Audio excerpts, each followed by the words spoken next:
Number 5. The Scratch Card. At 2 a.m. in Clearwater, Florida, Herbert McClellan came up with a brilliant plan to make some quick and easy money. He walked into a convenience store, waited for the cashier to get distracted, and at just the right moment, swiped 13 scratch-off lottery tickets straight from the counter. With his stolen fortune in hand, he left. Once safely hidden, he eagerly scratched off the stolen tickets and discovered his big prize, a whopping $30. This wouldn't have been that ridiculous if McClellan had cashed in his winnings anywhere else.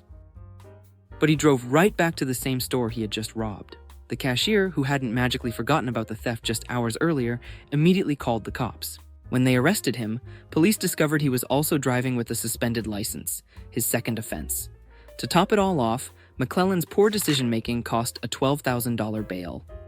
Number 4. The Reverse Santa Claus. Jesse Berube had what he thought was a foolproof plan.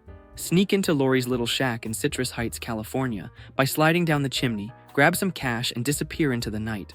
But unlike Santa, he lacked both magic and foresight. The moment he dropped in, he realized he had a serious problem. He was stuck. No amount of wiggling or twisting helped. Out of options and likely regretting his life choices, Berube did what few criminals have done before. He called 911 on himself. Firefighters arrived with specialized equipment, carefully pulling him out of the narrow chute. Despite his not-so-graceful extraction, Berube was unharmed, except for his pride. Number 3. Robbery to go. Albert Bailey wondered how to make a bank robbery more efficient, without using guns. Then it hit him. Why not call ahead?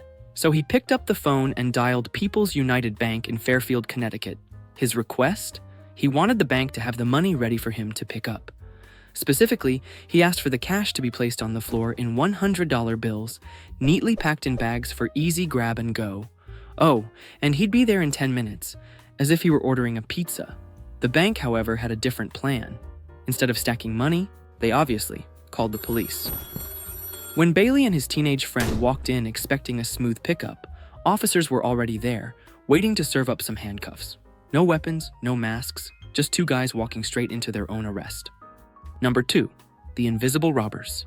In 1995, MacArthur Wheeler, a 44-year-old man from Pittsburgh, was dead sure that lemon juice could make him invisible to security cameras.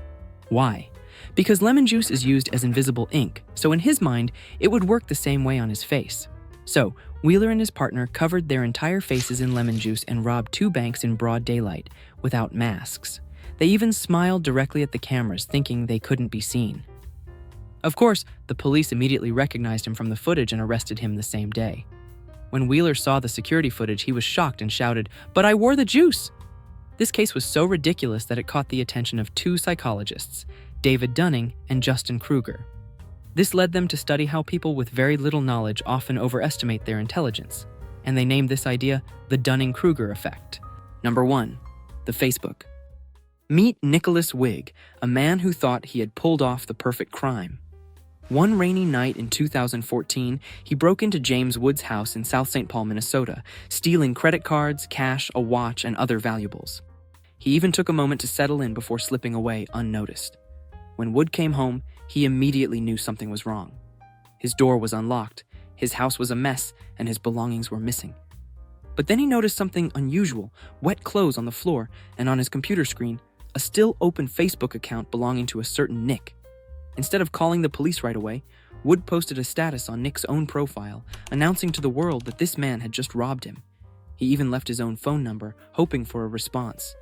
And it worked, because Nicholas himself texted him. Wood offered to return his wet clothes in exchange for some of the stolen goods, and Wigg actually agreed. But instead of getting his clothes back, he got handcuffed, facing up to 10 years in prison and a $20,000 fine.